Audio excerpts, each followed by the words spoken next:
0 ni 1. Habilidades esenciales en un mundo tecnológico. Un podcast dirigido y presentado por Carlos Ble y editado por Rudy Rodríguez. Este programa es posible gracias a LeanMind. El desarrollo de software es un área de conocimiento inmensa, con muchísimas áreas en las que profundizar y algunas de ellas requieren bastante especialización. No es lo mismo desarrollar software para un negocio concreto, por ejemplo banca, y de hecho hay empresas que buscan especialistas en desarrollo de software vertical concreto para banca, y así para otros sectores.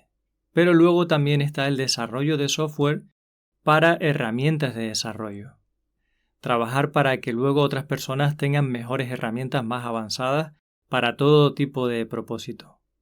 Me refiero a esa parte de la informática que consiste en desarrollar un nuevo lenguaje de programación, un nuevo compilador, o un DSL dentro de otro lenguaje de programación, o un framework o una librería.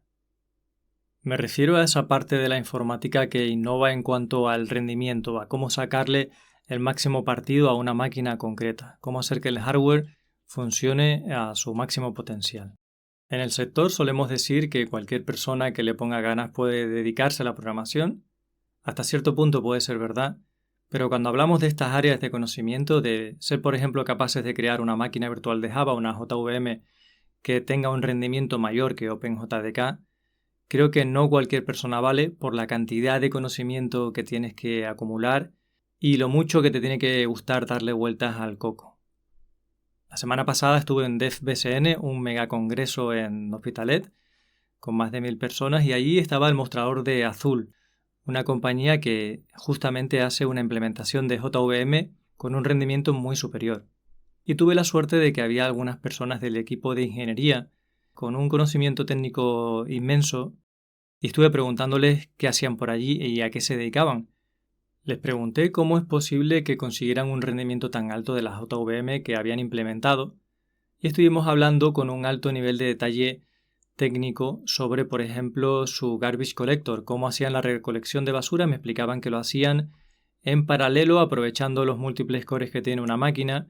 Estuvimos hablando también de hardware que está saliendo específicamente para IA, y esta conversación, pues la verdad es que solamente pude medianamente entenderla por lo que yo había estudiado de computación en la universidad, por lo que había estudiado de compiladores en este caso, de arquitectura también, porque como estuvimos hablando de máquinas, pues lo que yo sabía de ensamblador y de arquitectura Intel y de Motorola, pues tenía una ligera idea de lo que me estaban contando allí, aunque sin un diagrama en un papel yo no entendía todos los detalles de lo que me contaban, pero tenía mucha pasión en lo que estaban haciendo y era algo muy puntero y muy difícil de hacer, que requiere mucho trabajo.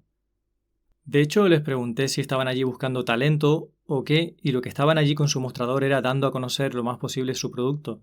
No estaban contratando gente. O sea, cuando llegamos a estos niveles de especialización, de darle tantas vueltas de tuerca a un asunto, va restringiendo mucho la cantidad de personas que quieren dedicarse a algo así y que se les da bien algo así. También va restringiendo mucho las oportunidades laborales que hay. Es decir, uno de los riesgos de que te especialices muchísimo en la creación de compiladores es que no vas a encontrar muchas ofertas de empleo de este tipo de cosas, de compiladores.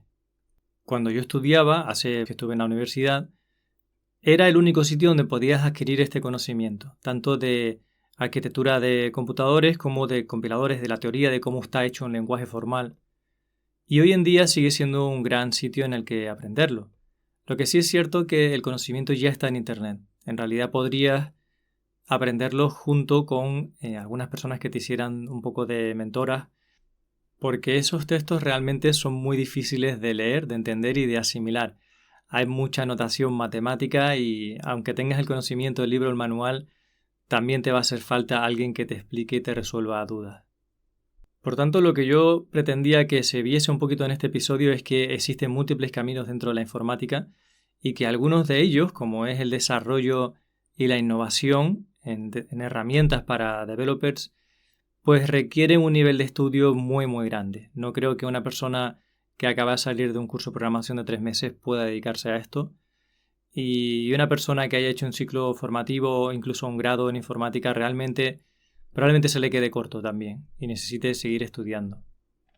Hoy en día trabajamos con capas y capas de software unas encima de otras y la mayoría nos dedicamos a utilizar las que están más arriba sin conocer los detalles de todo lo que hay por debajo. Entonces, si quieres ir bajando capas hacia adentro, hacia la máquina, tienes que ir conociendo qué hacen esas capas, cómo funcionan, y por eso hace falta tanto conocimiento, tanta capacidad de comprensión. Antonio Esteves es una de las personas que yo conozco que llevan ahí 30 años o más, como nos dice, al filo de la investigación y del desarrollo de tecnología muy puntera, y a mí me parece heroico estarlo haciendo desde Canarias. Desde aquí, desde la empresa Open Canarias donde él trabaja, han salido personas que luego han ido a todo tipo de organizaciones como GitHub o Twitter o muchas otras grandes o Microsoft que han salido de trabajar ahí en esa empresa. Entonces es una persona que tiene un alto impacto en nuestra comunidad local por toda la gente a la que está empoderando y dándole una oportunidad de investigar en cosas muy punteras. Pero además es que la tecnología que desarrollan también tiene un alto impacto y la usan en grandísimas empresas. Antonio lleva muchísimos años trabajando en temas como la simulación, el desarrollo de lenguajes de todo tipo de DSL y últimamente, los últimos quizás 10 años, pues mucho con blockchain, como nos contará en este episodio. Nos quedó más corto de lo que hubiéramos querido por una cuestión de agendas, por eso estoy haciendo una introducción un poquito más larga. Me gustaría que Antonio y yo retomemos conversación y hagamos un episodio un poquito más largo y entremos en temas técnicos un poquito más profundos. Ya nos contarás qué te parece el episodio.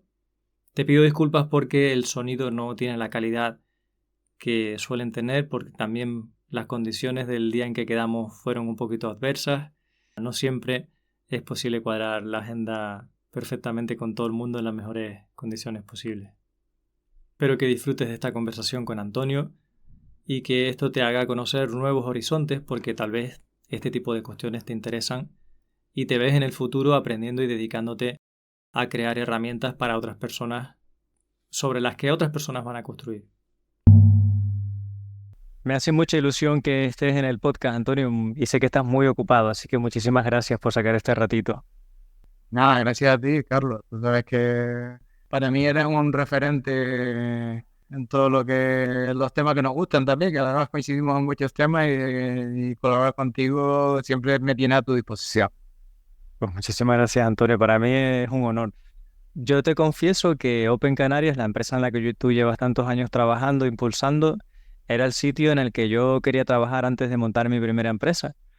Lo que pasa es que por las circunstancias que fueran no se dieron las condiciones, no pude entrar en ese momento, pues porque no habría vacante o por lo que fuera, pero a mí me hacía mucha ilusión entrar porque tú contagias la pasión por la tecnología y por el software cuando hablas. Y me contabas antes que tienes 61 años y te sigue apasionando tu trabajo y eso lo transmites. Tú siempre que hablas de tecnología con alguien, se te nota súper entusiasmado. Y yo decía, yo tengo que trabajar con este hombre. Y nunca lo conseguimos, pero por suerte sí tenemos buena relación por estar en la comunidad local y de vez en cuando coincidimos en alguna cosa. Sí, no, precisamente yo creo que tú has dado con la palabra, es pasión. A modo anecdótico yo te cuento, yo iba para psicólogo y me acuerdo que una de las prácticas que tienes que hacer es la de psicometría, y es en aquella época, estamos hablando de principios de los 80, había el centro de cálculo de la universidad y te formaban en Fortran, con aquellas pantallas verdes y además estaba allí en ese centro de cálculo Adolfo Sánchez Barbudo, que fue después director en Canarias, y el padre después un colaborador mío muy estrecho, que es Fito. Y compañero mío de la facultad, Adolfo, sí.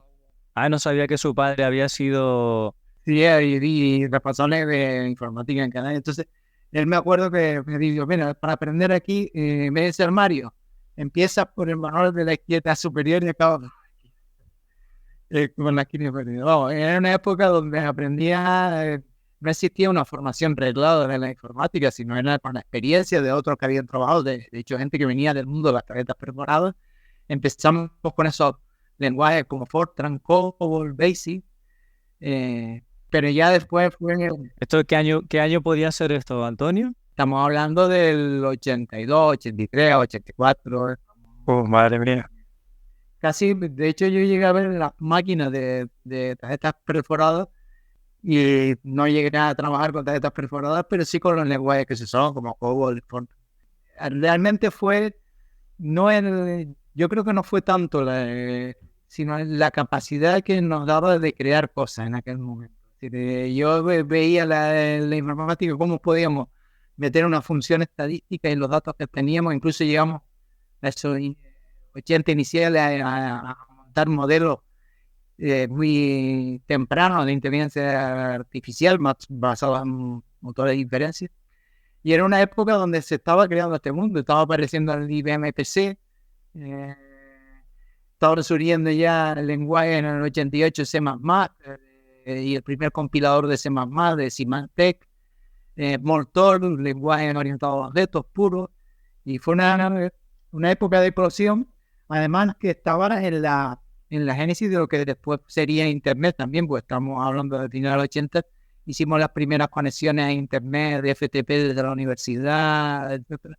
Y era una época apasionante y me enganché, te lo digo francamente, y son 40 años que llevo en la profesión y mi mujer me mira cuando me dice, ya me quedo 4 años para dormir, y yo me callo la boca diciendo, pues va a ser... Por lo menos en plan hobby, sí, seguiré codificando, así me encanta codificar. Y investigar. Una de las cosas que veo yo que tienen ustedes muy especiales en Open y que tienes tú es que se orientan al desarrollo de herramientas desde un punto de vista bastante de ingeniería, diría yo, para los que luego creamos software vertical para negocio concreto, ¿no? Nuestra empresa se dedica a ayudar a empresas que crean un producto concreto para una necesidad concreta de un nicho, pero ustedes son meta, digamos, hacen una capa por encima o por abajo muchas veces sobre la que luego construimos esas aplicaciones, que es la herramienta para desarrollar, y llevas montones de años trabajando en lenguajes de programación, creando DSLs internos y externos, creando tus propios lenguajes, creando modelos de generación de código. Llevas muchos años al filo de la investigación de verdad, I+D, haciendo cosas muy punteras, y no mucha gente sabe que existe eso. Probablemente muchas de las personas que escuchan este podcast no trabajan en ese área, no se plantean que se puede trabajar. Entonces la pregunta que me surge, Antonio, es qué mentalidad tiene que tener alguien y qué características, ¿no? Qué cualidades tiene que tener una persona para dedicarse al desarrollo de herramientas como lenguaje de programación.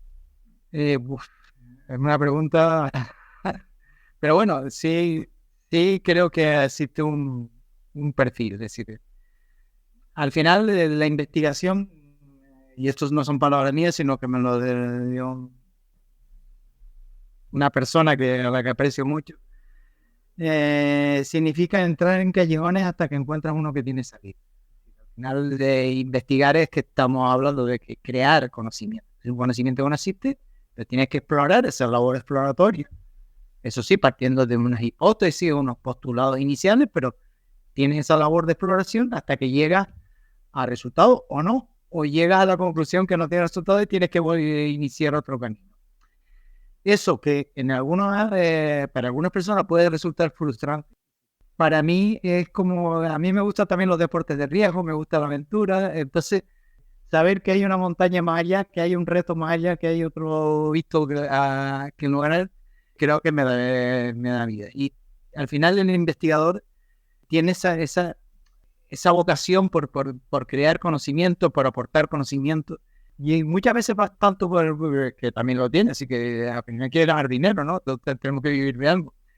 Pero existen formas de hacerlo. Yo estuve a punto, yo estuve en la universidad hasta el 2000 y al final en la última etapa estuve como responsable de informática. Era, digamos, dentro de mi profesión el máximo cargo que podían aspirar en la universidad. Creamos el CCTI en su momento, que después ha sido el CETIC, y se crearon todas las infraestructuras.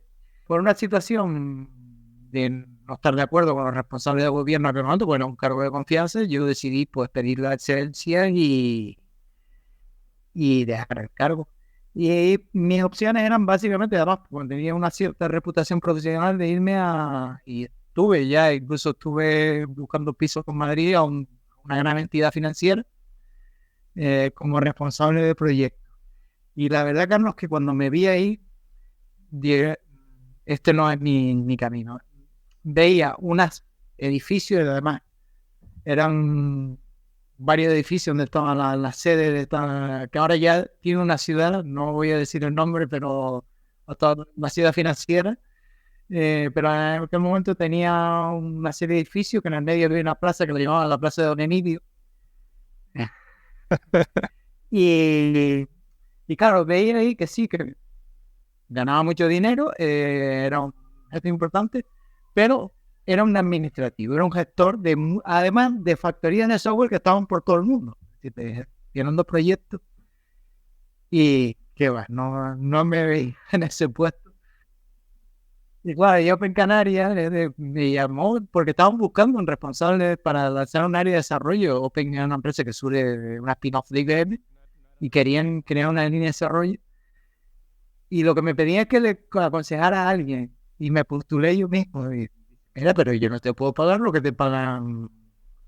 Y digo, pero mira, es que a mí no me puedo pagar. Yo lo que quiero es disfrutar con mi trabajo, mientras que tenga para satisfacer las necesidades básicas y para seguir pagando la hipoteca y una serie de cosas más, pues tampoco. Y eso sí, la condición que les puse es que íbamos a abordar una línea de cubrir ese nicho de ingeniería del software, de generar conocimiento para hacer de nuestra profesión cada vez más una ingeniería y no una artesanía. Sí, eso es una discusión grande. Yo creo que lo que tú haces tiene mucho que ver más con ingeniería y lo que hago yo tiene que ver más con artesanía. Y en el futuro esas cosas van a ir estando cada vez más cerca. De hecho lo están, ¿no? Con los lenguajes que salen con más capacidad en los tipos. Efectivamente, digo que es que también tiene que tener una componente de artesanía en nuestra profesión. Es decir, tenemos que tener las dos partes. Es decir, la parte de artesanía y la dignidad, porque la artesanía también tiene un carácter exploratorio. Es decir, no hay una certeza de, oye, estos son los bloques constructivos, como estoy en una ingeniería que voy a construir un puente y tengo las piezas básicas y lo que hago es ensamblar piezas. Eso es ingeniería. También existe la parte exploratoria y indagatoria, tú lo has dicho, es decir, cada vez estamos en nuevas plataformas, nuevos lenguajes, nuevas arquitecturas, y eso no se hace. La ingeniería viene después es verdad que esa artesanía hay que convertirla en ingeniería para hacerla más rentable, más eficiente, más automatizada, pero la artesanía tiene que seguir estando. De hecho, la parte de investigación es artesanía, efectivamente.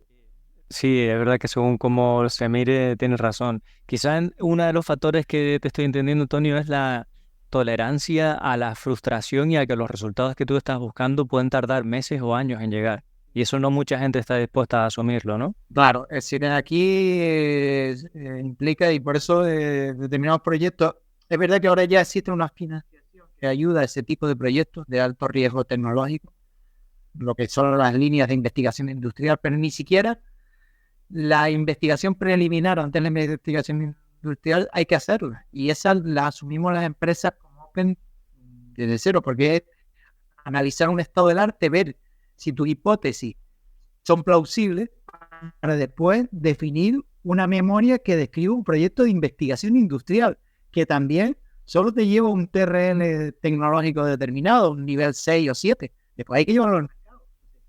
Ahora, es verdad que sí existe, nosotros hemos desarrollado una tecnología que además le hemos puesto open source, que se llama Tuple, que es una DLT, una especie de blockchain, registro distribuido e inmutable, que ha sido financiado con fondos Next Generation, la parte de investigación industrial. Hemos logrado esa financiación, porque es verdad que puedes meterte en un berenjenal, es decir, un callejón que no tiene salida. Pero también, frente a esa frustración que tú comentas, es que ese proceso de indagación, de entrar en callejones, también te genera conocimiento. Sabes cómo no se deben hacer las cosas. Y eso tiene un activo, un valor. atesoras un conocimiento ahí que te puede llevar a avanzar en la siguiente investigación. O sea, no es en balde que estamos, o en este caso de ustedes que están investigando, aunque no se verifique tu hipótesis, ese trabajo que has hecho no es en balde. Exactamente, nos genera un conocimiento. Ahora mismo, no te digo, nosotros tenemos dos líneas, una que ya hemos pasado la fase de investigación industrial, aunque estamos en otro proyecto de investigación industrial, pero ya es caso de uso. Estamos en un proyecto que se llama SEC Blue Red, donde hay un consorcio de fabricantes de IoT industrial, está Schneider Electric, TSK y Amplian como fabricantes. Después hay varios centros de investigación, está la Universidad Politécnica de Madrid, Gradier, que usa el Centro Tecnológico de Galicia, el ITCL, el Instituto Tecnológico de Castilla y León, también está Ikerland, nuestros compañeros de Mondragón, del grupo Mondragón, que son también fabricantes de industriales. Y en ese proyecto es usar la tecnología Tapper para dar trazabilidad a esos procesos industriales y garantizar la seguridad, por ejemplo, en redes eléctricas, en garantizar que no son atacables porque yo tengo la evidencia criptográfica de que esos eventos que se están produciendo en la red eléctrica no están siendo manipulados. Entonces, esa ya es una aplicación de un proyecto de investigación industrial a otra investigación industrial, pero en el ámbito del IoT industrial. Claro, porque Tapple, para que no lo conozca, dice es una especie de blockchain porque a lo mejor hay algunos matices, pero la ventaja clara que tiene es que es muy eficiente en términos de coste computacional y de consumo energético para verificar las transacciones. O sea, el consumo energético, ¿a ti te preocupa mucho el green coding, el que el código no esté contaminando más, ¿no? Tantas máquinas que hay, tantos data centers, y entonces ustedes han creado una blockchain que es muchísimo más eficiente en términos de consumo. Exactamente, es una especie de blockchain. Nosotros nos planteamos 4 retos con este proyecto. Al final siempre un reto tecnológico. Queríamos una blockchain, una DLT, más que una blockchain, porque blockchain es un subconjunto de la DLT, una Distributed Layer Technology, una tecnología de layer distribuida, que fuera escalable a miles de millones de nodos. Fíjate tú la ambición. ¿Por qué? Porque uno de los casos de uso que la estamos aplicando es a la economía circular, a la trazabilidad de la economía circular. Ese era miles de millones de nodos. Evidentemente, si estamos hablando de economía circular, no puede ser ineficiente desde el punto de vista computacional porque tenemos que llevarla. De hecho, uno de los casos de uso es que está en la próxima release que lanzamos, un nodo de Tapper se ejecuta en un móvil o en un controlador ARN, en una Raspberry. Si un nodo de esta DLT se puede ejecutar en un móvil. Y el último es que fuera criptográficamente agnóstica. ¿Por qué? Porque estamos hablando de un mundo cada vez más hiperconectado, donde cada dispositivo tiene su propio chip criptográfico y nos encontramos varios paradigmas criptográficos. Entonces, tendría que ser agnóstico a la tecnología criptográfica, incluso con soporte post-cuarto. Y todos esos objetivos que te pongo, pues los hemos cumplido en el proceso de investigación. Ahora ya estamos en la fase de aplicación. Wow, ¿cuántos años habéis estado investigando para sacar esto? La investigación básica empezó en el 2019 porque nos dimos de cabeza, además un proyecto que hicimos con gente de aquí, del Cabildo de Tenerife, con Inés de Pizza, estaba David Pérez de Asmara Island, estaba Miguel Pintor de Carretera y hicimos un escenario de trazabilidad de Pizza y el Metropolitano con una red de DLT que es Hyperledger Fabric, una blockchain. O sea, para que no se de Tenerife, transporte urbano público. Sí, es el TICSA, es una empresa de transporte y Metropolitano es el tranvía. Entonces era unir esa trazabilidad y claro, llegamos a un límite de 100.000 transacciones a la hora. Entonces, 100.000 transacciones a la hora, eso es mucho, ¿no? Pero es muy poco si queremos llegar, por ejemplo, a la trazabilidad, como uno de los casos de uso que estamos trabajando con acciones, por ejemplo, del canal de Isabel II o de una ciudad como Madrid, que son miles de millones de transacciones que podemos ver en tiempo real. Claro, también depende cuánto hardware le pongas ahí, ¿no? Esas transacciones por hora. Ahí están las decisiones de diseño de esa arquitectura, de cómo podemos escalar horizontalmente con esa arquitectura, cómo podemos crecer para ese volumen de transacciones, pero al mismo tiempo siendo eficiente desde el punto de vista energético. Ahí es donde está la ingeniería. Porque algo como Ethereum sería, y con la misma cantidad de hardware, sería bastante más lento. Claro, porque Ethereum tiene dos problemas. Uno es el consenso, aunque lo han intentado arreglar ahora con el Proof of Stake. Y el otro es la necesidad de réplica, de que todos los nodos tengan que tener una copia, que ahora lo intentan arreglar con el shard. Bien, nosotros, el consenso, lo resolvemos de otra forma a través de un modelo de gobernanza, donde se asume que la trazabilidad es unilateral y tiene un único propietario. Si yo quiero trasear mi coche y ver qué consume de combustible, qué impacto de huella de carbono tiene, es mi coche. No es de otro, no hay otro propietario. En cambio, No tienes por qué replicar todo eso, ¿no? claro, entonces la blockchain tradicional van a resolver el problema del doble gasto, de que las dos partes o varias partes se pongan de acuerdo. Yo no tengo que ponerme de acuerdo en los eventos que genera mi coche, pues nadie. Claro. Entonces nosotros abordamos el problema desde el punto de vista, digamos, del planteamiento teórico de qué es lo que se requiere para una trazabilidad.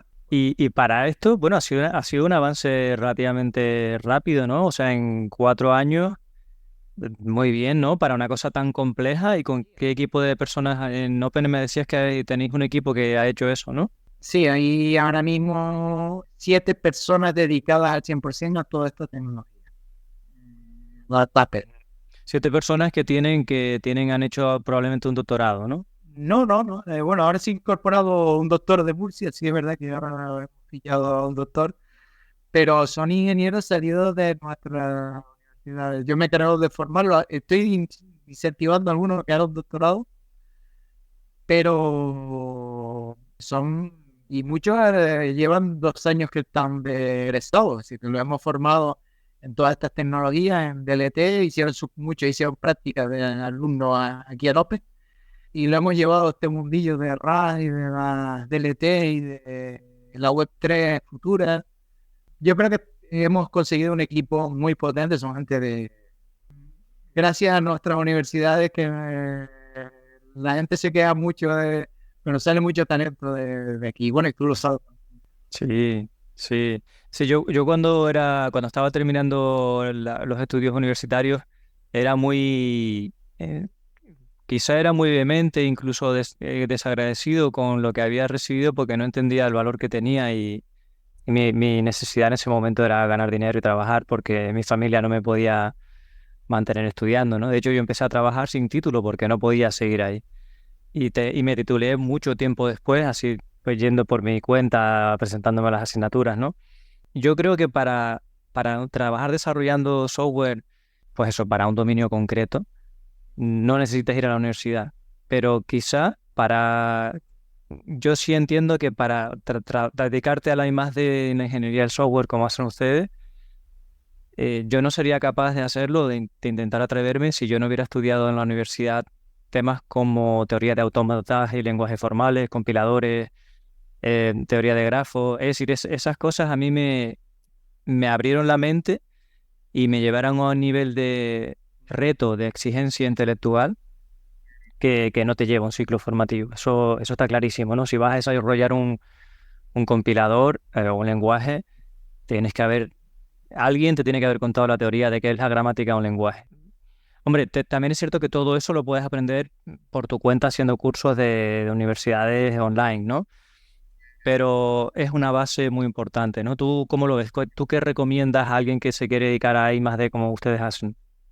Sí, vamos a ver. Yo creo que la tendencia de verdad a lo mejor tendemos cada vez a lo que tú comentas, a una formación menos arreglada, pero sí tú hacerte un currículum y un conjunto de conocimientos si quieres, que a lo mejor la universidad tiene que flexibilizar las titulaciones. Yo, por ejemplo, echo de menos que no haya una titulación específica de ingeniería del software, porque tenemos un cuerpo de conocimiento ya en nuestro dominio de ingeniería de software, entonces habría que coger piecitas que están en Bitcoin y montar una titulación de ingeniería de software que la tienen otras universidades.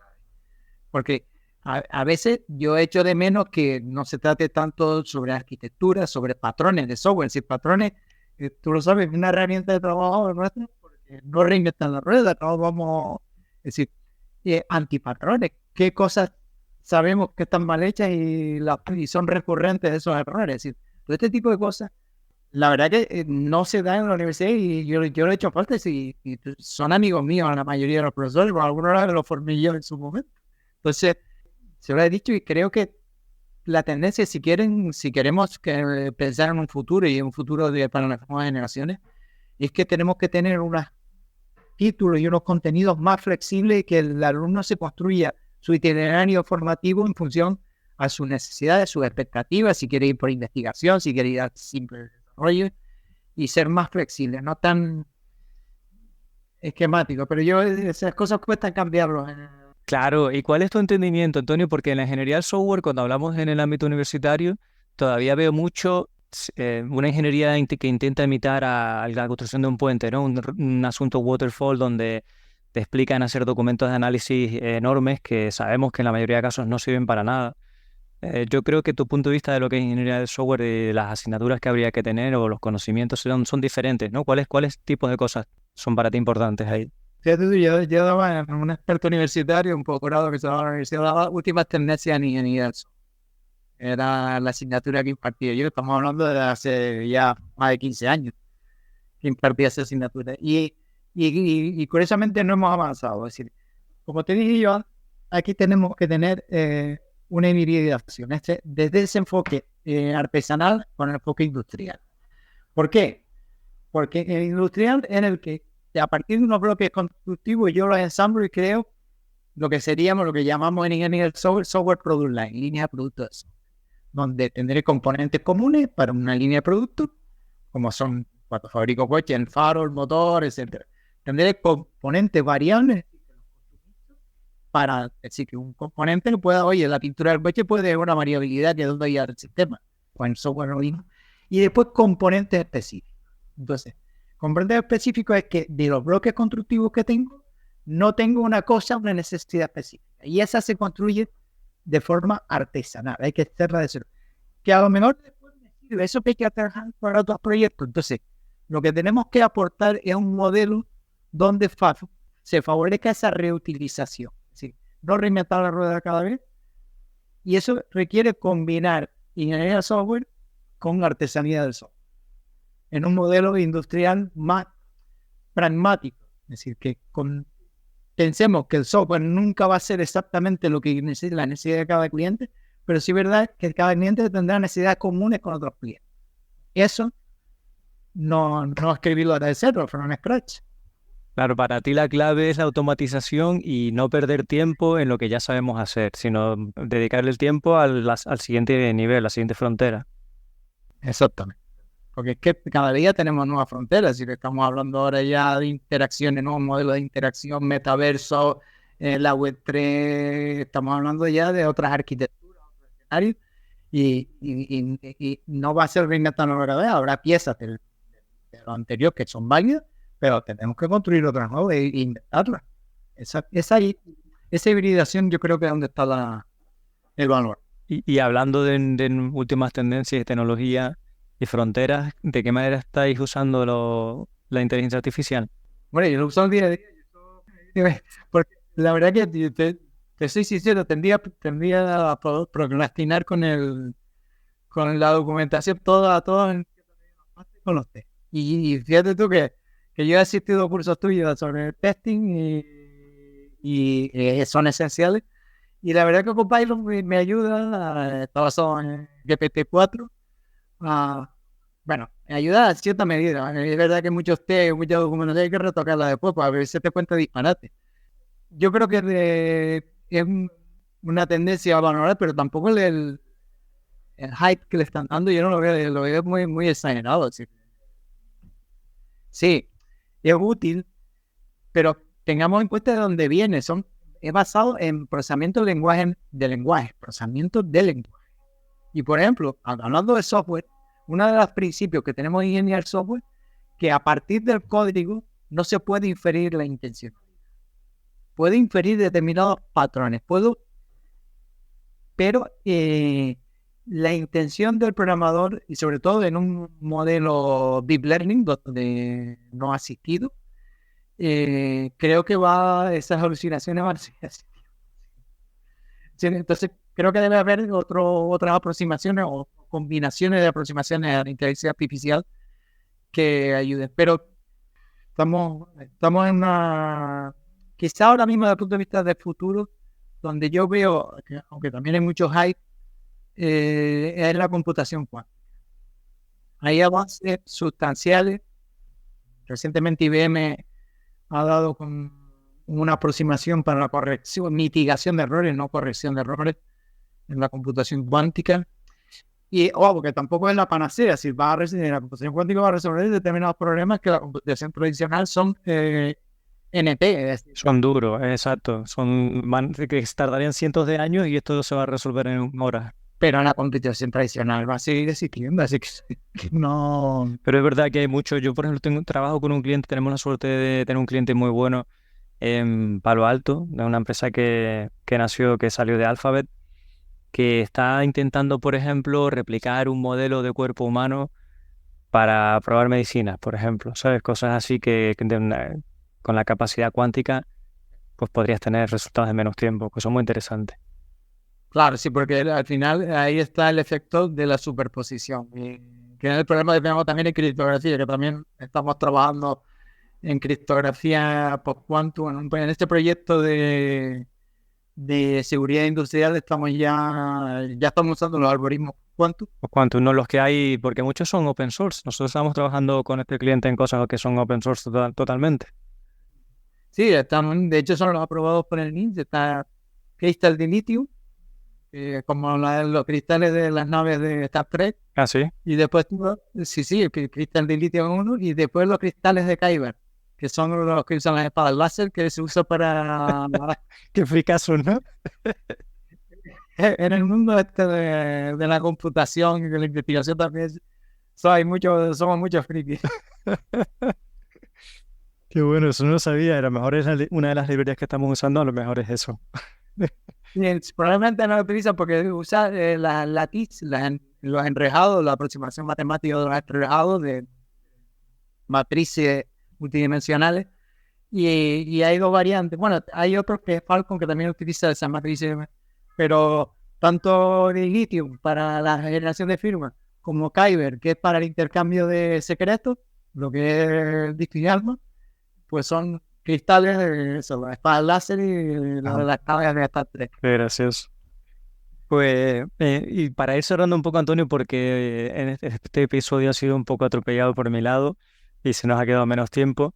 Si una persona quiere dedicarse a eso que ustedes hacen, ¿qué le recomendarías? ¿Qué caminos tiene que seguir? ¿O qué tipo qué mentalidad? Hemos hablado un poco de eso, ¿no? Pero ¿cómo se tendría que entrenar? ¿O qué aspiraciones tendría que tener esa persona? Bueno, tiene que ser eso, tiene que ser la curiosidad, la pasión. Esa es una cosa que me dijeron a mí en Silicon Valley: pasión, talento y mercado.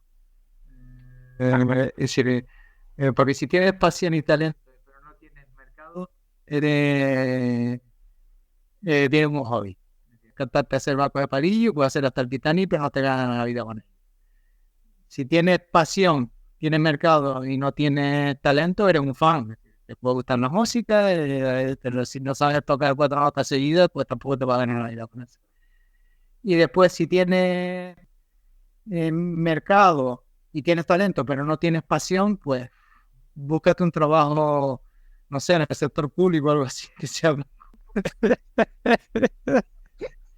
Pero no para ir contando nada del sector público, que me disculpen, conté amigos funcionarios. No, algo estable, algo... Nah, pero yo entiendo por dónde va. Sí, algo que no cambie mucho. Exactamente. Entonces, pasión, talento y mercado. Si tienes esas 3 cosas, dedícate a la investigación y vas a recibir muchas gratificaciones. Estaría como yo con 61 años y queriendo seguir trabajando y que no te jubiles. Bien. ¿Y tú ves salida para eso en España? ¿Ves vacante? ¿Te tienes que ir fuera? Tenemos que crear caso de éxito. Aquí hay otra empresa que está haciendo cosas interesantes, que es Arquimea. Lo digo, pues además hay algunos responsables técnicos de Arquimea que han salido de Open. Tiene proyectos muy potentes en el ámbito de investigación. Y que estaba haciendo cosas. Es decir, hay que crear un tejido yo lo intenté hace años con Pepe Roda, intentamos crear el Centro Tecnológico de Software aquí en Canarias, que tuviera sede el Centro Tecnológico aquí en Canarias. Al final no prosperó por varias razones, pero sí hay que tener elementos tractores. Hay que creer, es decir, este modelo que funciona en Silicon Valley, tú has hablado de empresas de Palo Alto, ahí sí, porque hay un dinero que entra en estos proyectos que requieren esa fase de investigación industrial. Y está buscando, y asumen que el 60% o el 80% de los proyectos van a fracasar. Pero el 20% que salga bien o el 10% que salga bien va a ganar mucho dinero. Entonces, esa mentalidad, el venture capital aquí tiene que madurar. Pues Antonio, si quieres te emplazo a otro episodio porque me gustaría hablar de Rust, de Mojo, de performance, de cosas de... Si hablamos de eso ya, entonces me puedo pegar una hora hablando. Claro que sí, pues te emplazo a otro episodio donde mejoremos todo y no sea así tan rápido. Y te agradezco muchísimo este episodio que a mí me ha encantado charlar contigo un ratito porque transmites mucha pasión. Así que muchísimas gracias. Gracias a ti, Carlos, y sabes que me tienes a lo que necesite. Y ahora, un mensaje importante. Código Sostenible es el libro que me hubiera gustado tener entre mis manos cuando estaba aprendiendo a programar. Y es el que he echado de menos cuando tenía dudas sobre cómo nombrar una variable o cuándo lanzar una excepción. Es la guía que están buscando todas esas personas que intuyen que hay otra forma de desarrollar. ¿Te has planteado cómo sería trabajar sin prisa, sin parches y sin chapuzas? Este es un manual para los que buscan la satisfacción del trabajo bien hecho. Aprenderás a mantener el código simple y fácil de entender. Y tendrás la sensación de estar trabajando en un proyecto Greenfield de manera permanente. Tras más de 20 años programando y más de una década ayudando a otros profesionales a mejorar su técnica, he conseguido sentarme a escribir y volcar lo mejor de mis enseñanzas en este libro. No te lo pierdas, subirás de nivel y verás la programación de otra manera. Descúbrelo en códigosostenible.com.